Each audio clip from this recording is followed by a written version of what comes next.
Okay. I am back. Just need to get my timer started so I don't go over. Okay. On to number 11. What impact does a catalyst have on a rate of reaction?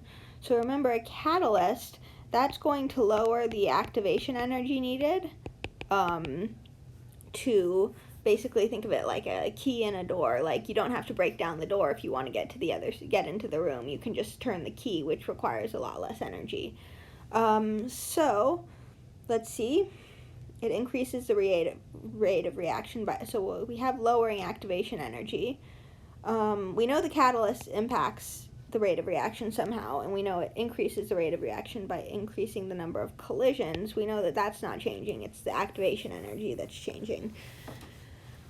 So by lowering the activation energy, if it requires less energy, you're going to have more reactions taking place. So the rate of reaction is decreasing, which gives us A. The rate of reaction is studied at 25 degrees Celsius and 50 degrees Celsius. Which of the following statements is correct about the rate and the reasoning? Okay, so 25 degrees Celsius and 50 degrees Celsius. So we know, in terms of temperature, at higher temperatures, they're going to be moving, the molecules are moving faster, right? Because temperature is truly a measure of how fast the molecules are moving. And if they're moving more, there are going to be more collisions, right? And if there are more collisions, it's more likely that a reaction will occur. And also, if they have more energy, it's more likely that they'll have sufficient energy for the reaction to occur. So let's look at C and D. We know it's not going to be 25. The molecules will move slower than at 25 degrees Celsius and will have more effective collisions. Well, we know they're moving faster, so that's not right. And so a large fraction of the molecules will possess sufficient energy to react at 50 degrees Celsius. That's D. And that is right. The graph below shows the concentration versus time for reaction A to B, which vertical line numbered 1 through 4 indicates the point where equilibrium has been reached. Okay. So, remember, at equilibrium is basically the point at which the concentration of A and the concentration of B are constant. The change is, no, that's not right. It's basically when the concentration of A remains constant and the concentration of B remains constant. Basically, it's not changing. Like, of course, there may be some molecules changing from A to B, but just as many are changing back from B to A. So, basically, we want to look where it becomes constant. We can see it's still kind of changing here. We still have kind of a slope, whereas here it's flat, so we'll go with 4. The data below were determined for the following reaction. Which rate law is consistent with the experimental data for this reaction? Okay, so let's look at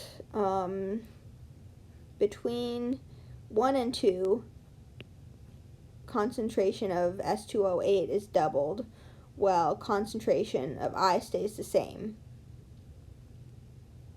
So it looks like when the concentration is doubled, the rate is doubled as well. The rate is doubled as well. So that means that S2O8 is going to be a first order equation, right? And then we have in experiment 2 to 3, these stay the same. And this way it doubles, so 1.4 to 2.8. Again, it doubles, so we will have concentration of I. And that's going to be to the power of 1 as well, right? Because, again, it doubles. And if it were quadrupling, then it would be to the power of 2, and if it didn't change at all, it would be to the power of 0. So let's see if our rate law matches any of those. Well, the 1 is typically understood, so we'll go with E on that one. Dinitrogen pentoxide decomposes to NO2 and O2 at relatively low temperatures. Concentration is measured as a function of time. Okay, so basically we're looking at these graphs, and remember, we want a straight line in the graphs when we look at these. And so this one is straight. And so we know that this is the 1/1 versus the natural log of the time over natural log of concentration. And so I'm going to go actually to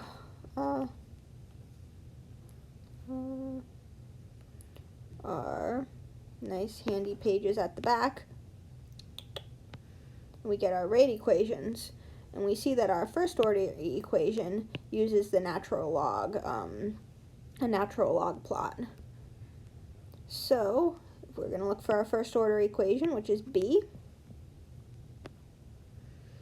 What is the pH of 3.5 times 10 to the negative 2 solution of HCl?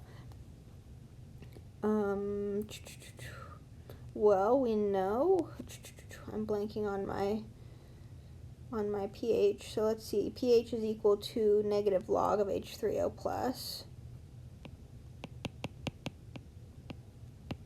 Concentration, let's see, 3.5 times 10 to the negative 2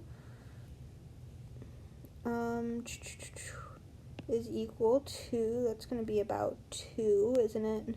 This is a negative 2, so this is about 2. So it'll be 1.7, I believe. I don't have a calculator. 1.46. Yeah. So I don't have a calculator with me, but since I know it's negative 2, I know it's going to be somewhere around there. So add the answer key to, and it's C. What is the pH of a 2.5 molar BaOH2 solution? So let's do POH is negative log of 2.5 times 10 to the negative 3. And then, so that's going to be 3. No, that's going to be 2.3 minus 2.3 is equal to 11.714, right? This is our POH. This is what we get from that, I'm assuming. And then 18, the answer is D, because we have to subtract 14 because we're switching from pH to POH. Strong monoprotic acids, such as HCl, HBr, and HNO3. Remember, strong acids, we say they dissociate 100%, right? In water. So let's see. Well, completely dissociate in water. I guess you just, you have to know that they completely dissociate. Always have a pH of 1. That's not right, because, right, if you just have, the pH is dependent on the concentration of H3O plus. It's not dependent on whether it's strong or weak. And it's not have a pH greater than 7 for the same reason, so we'll go with B on that one. We often refer to CH3COOH as acetic acid or HCOOH as weak acids. What does that apply about these acids? So we just said that strong acids dissociate completely. Weak acids do not dissociate completely. So, again, B doesn't work because you have to know the definition. A 1 molar solution will have a pH greater than 7. If it's a weak acid, it'll have a pH less than 7, right? And both acids have more than one acidic hydrogen. Well, there's only the only acidic hydrogen on those is that H, right? Because it's attached to an O, so that's not right either. So we'll stick with A for that. But you kind of have to know the definition. Find the pH and pOH of a solution that has concentration OH of 1.8 times 10 to the negative 8. So pOH, remember, is negative log of 1e to the negative 8. So that's going to be equal to 8, right? And then 14 minus 8 is equal to 6. So that's going to give us 6 for the pH. So that gives us B. Identify the conjugate base in the following chemical reaction. Base and conjugate base in the following chemical reaction.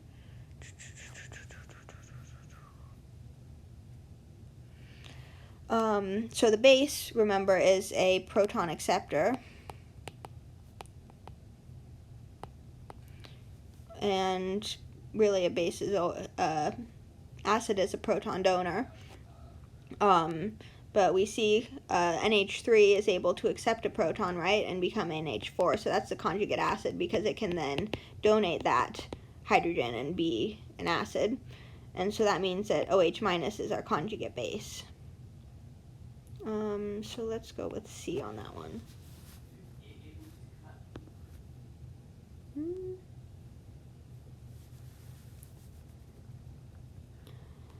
Given the 0.1 molar solutions of each of the following acid, which contains the highest concentration of H3O plus? Well, so we know the concentrations are the same.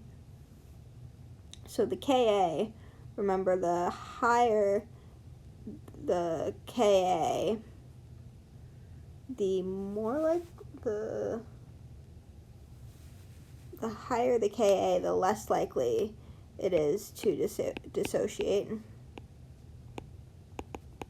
Because remember, what is the Ka? That's the concentration of the products, which would be H3O plus squared, right? Assuming it's a 1-to-1 over the concentration of the reactants, which is HA. And so when this number on the top is larger, it's going to be a bigger number, right? So bigger number, on top you're going to have a bigger Ka. And so our biggest number on top, we'll look at the 10 to the negative first, is 1.6, right? All these are smaller than like 0.16. So we'll go with A on that one. And remember, if you were like 1.6 e to the negative 1 versus 2.3 e to the negative 1, this one's going to be higher because it's like saying 0.23 versus 0.16. So just keep that in mind. If a blood sample has a pH of 7.6, what is the concentration of pH in the blood? So let's see, concentration is H3O plus 10 to the negative pH. So it's 10 to the negative 7.6. And that's going to be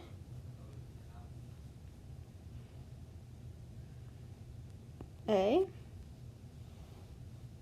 If you plug that into a calculator. Does the structure for the pantheonic acid is shown here? How many acidic hydrogens does pantheonic acid contain? Okay, so we have, they have to be attached to basically a I'm going to do this in the next video.